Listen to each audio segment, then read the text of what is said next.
we live in a very grief-phobic, messy, emotions-averse society.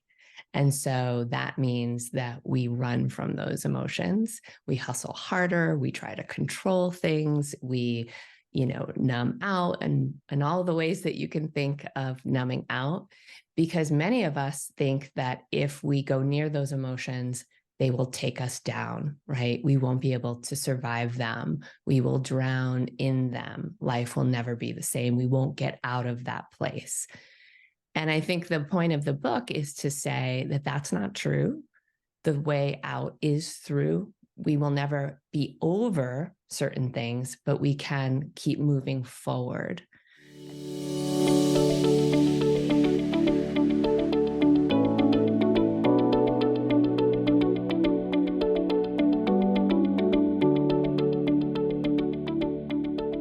Hello, everyone. Welcome to the Dreamcatcher podcast, a place where your dreams can find a voice. I'm your host, Celine Chenoy. Thank you to all of you who return every week to tune in to become a better version of yourself. Make sure you hit subscribe if you haven't already, and rate our show if you enjoyed this episode. Almost all of us have experienced losses or unexpected life changes that are so big you don't think you'll survive them. And if you do, you'll never be the same. Things like divorce, accidents, losing a job, or grieving the death of a loved one. Whatever it was for you, it was a moment when your world stopped. My guest, Kris Carr, believes that even the worst upheavals can reveal the path to our next chapter of fully alive living. She's here to share her insights based on her story of transformation through pain. Kris Carr is a New York Times bestselling author and a 20-year-old cancer thriver. Kris teaches people how to take back their health and live like they mean it. She's been called a force for nature by O Magazine and was named a new role model by the New York Times. Kris is also a member of Oprah's SuperSoul 100, recognizing the most influential thought leaders today. Her work has also been featured in Forbes, The Wall Street Journal, Glamour, The Today Show, SuperSoul Sunday, OWN, and The Oprah Winfrey Show. Today, Kris will share her ideas and practices to help you navigate those times when we go through challenging transitions. She'll reveal how we can find deeper meaning and purpose in whatever chapter comes next in life and use that as a catalyst in our transformation. Hi, Kris. How are you doing today? I am so well. I'm so happy to be here with you. Well, I'm so happy to have you on the show. I've been following your work for so many years now, and I have to say that you are so inspiring and genuine, and I truly appreciate you making the time to be here with us. Oh, thank you. I can't think of a better place to be. Okay, so Kris, today we're going to be discussing your new book, I'm Not a Morning Person, and that's mourning as in grieving, not the morning that we all wake up to. And I have to say that this book is different from the other books that you've written before, which are more focused on wellness. And it's actually a book about handling difficult life events based on your own personal experiences of handling grief. So I just wanted to mention that. What inspired you to write this book?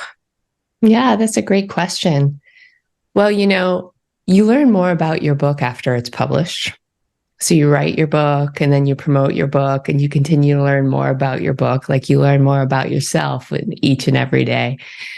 And what I have actually learned more about the reason why I have written this book is because actually I've been writing about wellness, as you say, for 20 years.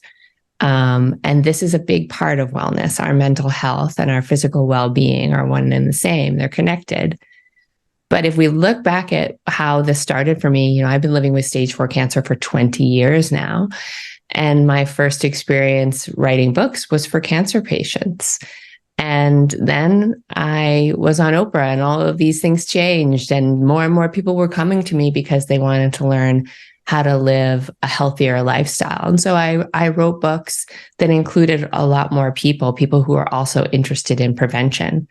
But at the core of what I do is handling difficult topics, whether it be navigating cancer or, certain books of mine are all about plant-based living. So a lot of that has to do with the environment and our physical well-being and animal welfare. And here I am writing this book about grief and loss. And I feel like it's sort of coming around full circle and getting to the heart of many of the topics that I've already touched on. And what inspired me was that I was in the middle of another, what I call life rupture, which I'm sure we'll talk about. Right. And this book, book. You shared, this book. Yeah. I just want to say you shared such a poignant account about losing your father to pancreatic cancer, which it was really, really touching to read. And also how you cared for him for the 4 years before, before he passed. So tell us about that experience, Kris, and what was that like for you? And what did you learn about the grieving process? Yeah, so that's a great question as well. Going back to your original, which ties into this, is when we go through these life ruptures, it's the moment where the rug gets pulled out from under us. It's where we feel as though life will never be the same, and we're picking up the pieces and we don't know how to move forward. That is really what this book is about, is how to address that, how to take care of yourself through that time. As you mentioned, I have a lot of stories in the book from my own experiences, whether it be living with stage 4 cancer.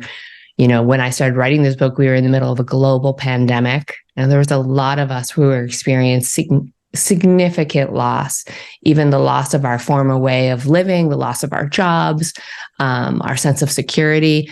And for me, it was also the impending loss of somebody that was very dear to me.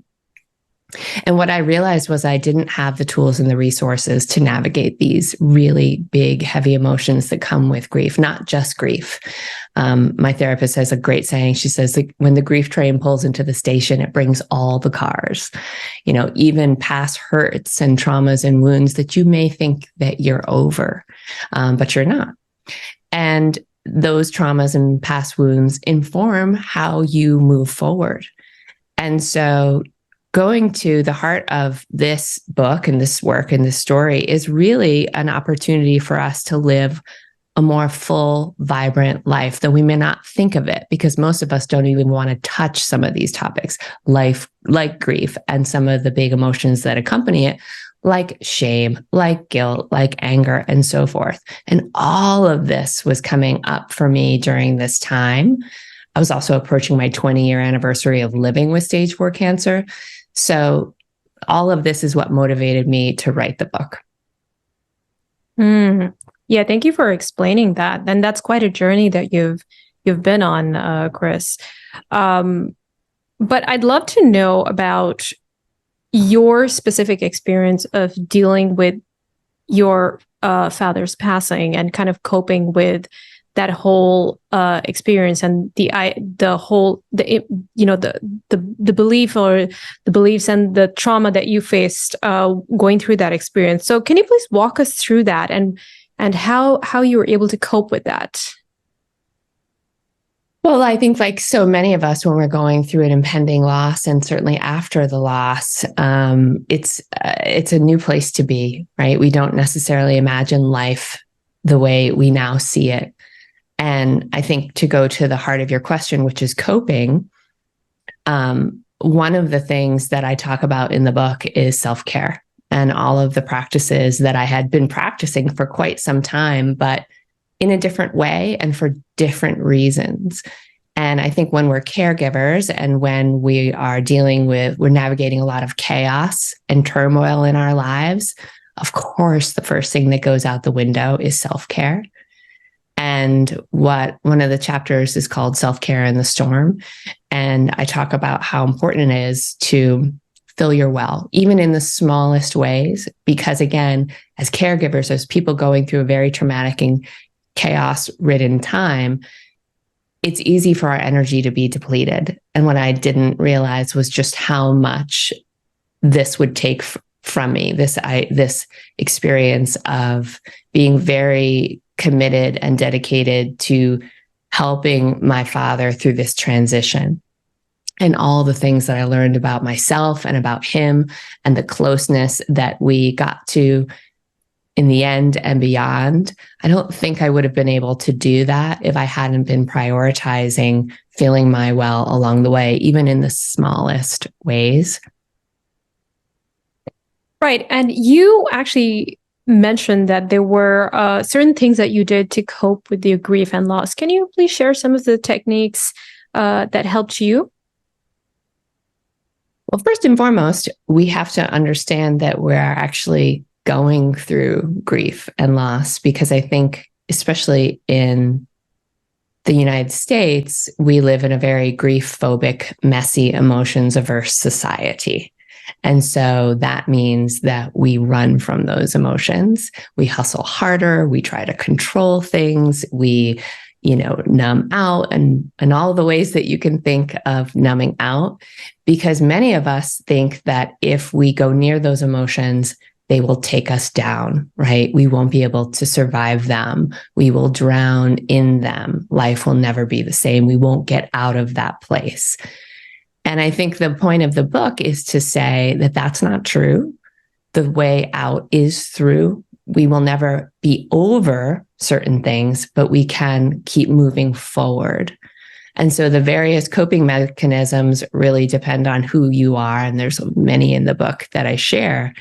But I think the first place to go is to start with the idea that it's okay to feel those feelings, that it's natural and it's normal. Our feelings are information. That's all they are.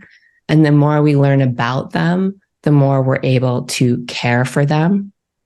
But it starts with that curiosity and that awareness of saying, yeah, I have some grief in my life. I'm struggling with loss in my life. And you can tell certain ways you can tell that you might be in that place is, first and foremost, as I say this, your fear comes up, right? Because you're like, oh, no.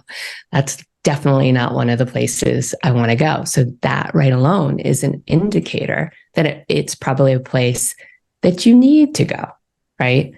And you can go there with therapy. You can go there with counseling.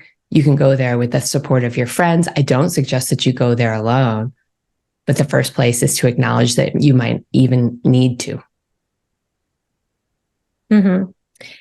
And yeah, I love that you see that, because my own experience of experiencing a life rupture in my life, what really helped me is, getting therapy and having someone to walk me through that pain that I was experiencing. What would you say is the first thing someone should do if they are in that space of grief? Like, what are the initial steps that they can take to really get out of that storm of emotions that they're experiencing? Well, I think you said it beautifully when it comes to that first step the first step is what I said, which is, acknowledging that you're there and really drilling into that, because again, I think many of us deny that. And so acknowledging that you're there and getting support, whether it be a therapist, a coach, a loved one. I think also this is a time where everything needs to slow down. I don't know what that's going to look like for you, but I know what that looks like for me, because grief and loss also have a lot of physical symptoms that come with them, right? We have trouble with brain fog. We have trouble organizing our thoughts. We may be really exhausted and depleted. We may have no appetite. We may be absolutely ravenous. We may have significant sleep disruption, right? So trying to maintain the same sort of level of productive functioning life, depending on the nature of your rupture and the degree of your rupture, may be difficult. So giving yourself that space and even lowering the bar on your standards of what you can and cannot do as you learn how to care for yourself through this time. And you actually say that suppressing our grief is really harmful for the body, right? Yeah, absolutely. Because suppressing any of our emotions, I think that we can't amputate any of our emotions and expect to be whole. And I think emotions are like physics, right? There's an equal and opposite reaction for every action. right? And so when we push something down, it often comes out in a different way. And you and I both know the various ways that that can be. But it's usually not the healthiest path forward. And it's usually, it comes out in ways that create separation. So separation between you and you, separation between you and the people you love, and so forth. And could you tell us a little bit about life ruptures? Like, what do you classify as a life rupture? Life ruptures are what I call those moments where the shizzle hits the fan, right? When you feel like the rug has been pulled out from under you, as I said. It's the diagnosis, it's losing your job, it's being ghosted by a friend, and you're devastated by it. It's a miscarriage. It's the death of a loved one. It could be the death of a pet, right? That to you is your deepest connection to another being. But it's those moments that really wipe us out. And the thing about those moments are that they will happen to each and every one of us. None of us can avoid them. And they come in many different forms, big and small. And that's really hard. And I want to acknowledge that because none of us want to experience life ruptures. But many of us are more familiar with running from pain than we are with caring for those ruptures and caring for the results of those ruptures. And so I want to talk about some of the positive things that can happen from ruptures. I think they rearrange us. They rearrange our priorities. They may rearrange our values. They may bring our values into sharp, focus in a way that they haven't in the past. And they may even resuscitate desires of ours. Things that we thought, oh, that moment has passed, there's no way I could do that now, and so forth and so on, because ruptures remind us of our mortality. And more of us have more days behind us than in front of us. And if that's the case, how do we want to live them? Our ruptures can be a barometer for how we want to live them. Our ruptures can wake us up to what we want this next chapter to look like. Right. I mean, that is if we process it in the right way, right? Yeah, if we're willing to process it, right? To me, there's no right way. But if we're willing to go to that place of our emotions, our information, and the more curious we get about them, the more we learn about them, the more we learn to care for them. I mean, the more we realize, I think each and every one of us, our goal is wholeness. Our goal is to be whole and happy and joyful and to spread that wholeness and that happiness and joy with the people that we love while we have the opportunity to do it. And so if we're blocking a certain part of that, we're blocking a certain opportunity. We're blocking the energy that we want to experience. Yeah. And it's unfortunate that we're not taught anything about grieving, really. We don't know. We're left to our own devices to find coping mechanisms or ways to deal with our pain. And instead, we're told to kind of bounce back as soon as possible and just be happy again. And what do you think about that? Why do you think that this is happening? I think it's a really difficult emotion to experience. And if we just look at it from an evolutionary perspective, we're wired to survive. And survival for human beings and the animal kingdom is dependent on others, right? So if you even think about nature, the lone wolves don't do so well. We are pack creatures. And so what are the things that keep us together? And if we think about it that way, it's easy to say, well, if I experience certain emotions, if I, do certain things, if I behave in certain ways, then I am going to get expelled from the culture, expelled from the community, because none of us want to experience those feelings, right? So I think if we look at it that way, and we also ponder the idea that we are wired to be negative, we're not wired to be positive. And that's also a part of our survival. What does that mean? We're wired to worry. Is this berry going to be the thing that kills me? Do I go down that street? Should I run from that tiger? We are wired to worry, right? Yeah. And so when you ask, why are we like that? I think we have to take that big step back, because it's easy to be like, to just blame it, to be like, I don't know why we're like that. It's messed up, So we take that big step back, we can give ourselves compassion. And the truth is that we're living in an epidemic of loneliness right now. And so why is that? There's a lot of reasons. We think about technology and social media and the lack of connection with people and the breakdown of culture and society and all of these things that we read about and experience. But I'd say another reason why we're lonely is because we're not telling the truth. So when we're brave enough to tell the truth, what happens? Well, more often than not, another person that you're talking to might say, yes, I feel that way too. And what does that do? That brings us together in an authentic way, as opposed to a way that's like, you put up your shield, I put up mine. When you say tell the truth, what exactly do you mean by that, Kris? Well, let me ask you this question. How often do you say you're great when you're not? Not as often as I used to. Okay. Right. So what you're saying is just being delusional about what is really going on in your life and how you're feeling things. Well, not necessarily delusional, but probably more so fearful. Okay. Right? So if there's a time in your life, and I think most people have had this experience where, you're trying to connect with somebody and ask you how you are, and you say, I'm great, or you say, I'm fine, when underneath it, you're really not. Right. Now, of course, not everybody deserves to know how you are. Exactly. Yeah. But for the people that you want in your life and the people that have value and meaning to you, I'm saying that we get closer with the truth, with real conversations of what's happening in our hearts. We get closer by sharing our hearts, not by sharing our projections of who we want people to think we are. And so even starting from that place is really scary, and it's very vulnerable. But I think it's a big game changer, because it also gives somebody permission to share the truth of who they are and what they're going through, so that the two of us can support each other.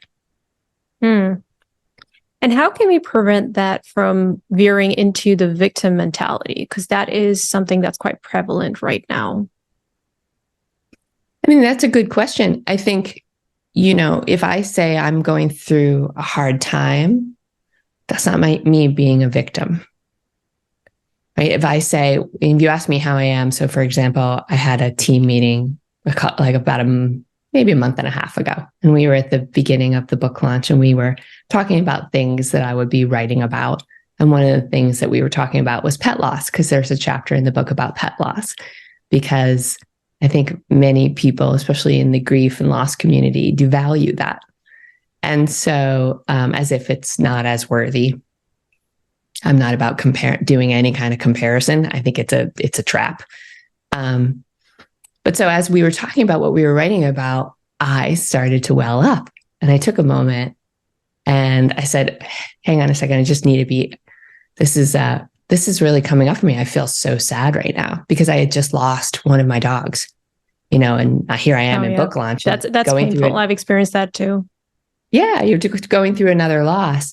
So I took that moment, and instead of saying everything's fine or, shoving it down, and obviously I own my business, I set the culture. We have a culture of connection. My team and I, me sharing that I was upset, and then I was allowing myself to well up. And then as the team members poured onto me, I started to cry, and I didn't apologize for crying.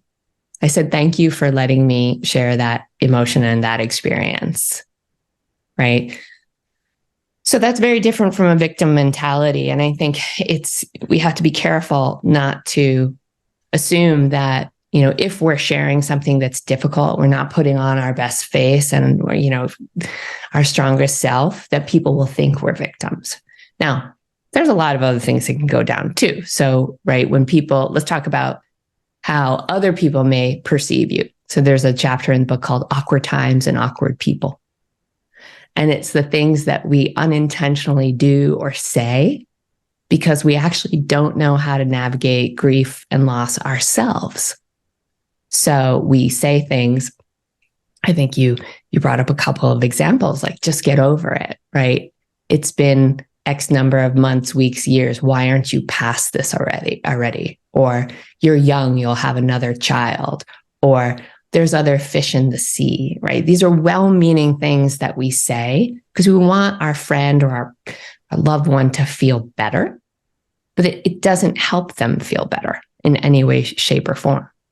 So the more we learn about this, I think not only are we able to like not take what people say to us personally, because we can see that they actually just don't know how to traverse this territory, but then we're also able to be more thoughtful about how we talk to other people. Perhaps we won't center ourselves in the conversation. Oh, this happened to you. Well, here's what happened to me. Or maybe we won't ghost them, disappear, because we're so afraid to get it wrong. So what do? Instead, we vanish. So what do you suggest? Do you think that just holding space for them would be the best way to help them? I think it's a beautiful suggestion. Absolutely. I think, honestly, it's not our job to fix things. It's our job to be present. It's our job to listen and to be loving. That's our job. But it's not to offer unsolicited advice. I'm the queen of that. Let me just say right now, because I'm a coach. So the first thing I'm going to do is try to coach you up. And sometimes it's the last thing that's ever wanted. My husband and I will go to a party and then all of a sudden I was coaching people and he's like, nobody wanted you to coach them. Nobody's paying you for your advice today. And it's interesting because that's my first response because I want somebody to feel better. And I think I have the answers. So in those moments, if you are that person, you could say, hey, do you want to brainstorm? Or do you just want me to listen? And maybe that person does want you to brainstorm. Oh, that's a good suggestion. But if they don't hijack the conversation with your ideas. Mm-hmm. Yeah. That's really, really, because it is kind of awkward. I know for me, and when you're with somebody who's been through a very devastating loss, it's just, what do you say to them to help them feel better? And sometimes you feel that pressure to say something, to do something, but really you can't do anything. I love that you said that because I think the key is what you said is to make them feel better. Yeah. And the most important thing to understand is that you don't have that power. And so to your point, what can you offer? Love. Like when in doubt, love will always lead you the right way. I don't know what to say. I am so sorry you're going through this. I have no tools. I'm afraid to get this wrong, but gosh, I love you and I'm here for you. That's amazing. That's medicine. That's medicine, that right there. Yeah. So Kris, going back to self-care and how we can really tend to ourselves when we go through these life ruptures, you actually created a framework called the 5 pillars of wellness to support our well-being. Can you please give us a brief overview of these pillars? Yeah. So the pillars are being mindful of what you're eating, what you're drinking, what you're thinking, and how you're resting and renewing. And so all of these pillars sit on a foundation of stress management because stress is really the number one killer, right? And so, but the key word is mindful. It's not about being perfect. It's not about optimizing. It's not about a full makeover in your most difficult time. It's about saying each and every day, how can I take a thimble size amount of self-care and add it to my well? And if I look at these pillars, they're pretty obvious. So eating, everybody practices a different diet. Everybody says what the best one is, and everybody fights with each other. And so I like to just come to the basics, like we can all agree on vegetables, right? So I practice an anti-inflammatory, predominantly plant-based diet. And so looking at your plate and saying, am I eating real food? Am I eating whole foods? Am I eating healthy foods? More often than not, great? Am I hydrating? Am I, even if I don't feel like, doing any of the things that Kris is suggesting, can I just drink enough water? Because if I don't drink water, guess what? I'm going to have no energy. And then there's a lot of the other things that happen to our bowels and our immune system and all that kind of stuff. Can I be mindful about, so if we go to the thinking pillar, can I be thoughtful about my stress management? Can I take those breaks when I need them? Can I reach out to a friend? What can I do to support my mental health right now? Right? Can I move my body? Even if it's 10 minutes a day, because sometimes when we find ourselves in a place of rumination, so we're stuck in fear, we're stuck in anxiety. Anxiety is a worry about the future, about what could happen. Well, when you're going through a life rupture, what are you worried about? The future, right? So we're living in this out of body experience. Well, what brings us back to the body? Just changing the environment, changing your physical state. So moving. One of the best ways to handle stress is through movement. Right. So I'm looking at the pillars and saying, can I feed them just a bit? Right. I don't have to have my standards so high that they're impossible. Yeah. Because it can be overwhelming, right? In that moment when you're really experiencing those emotions, because you need to have structure and discipline to really kind of apply these in your life.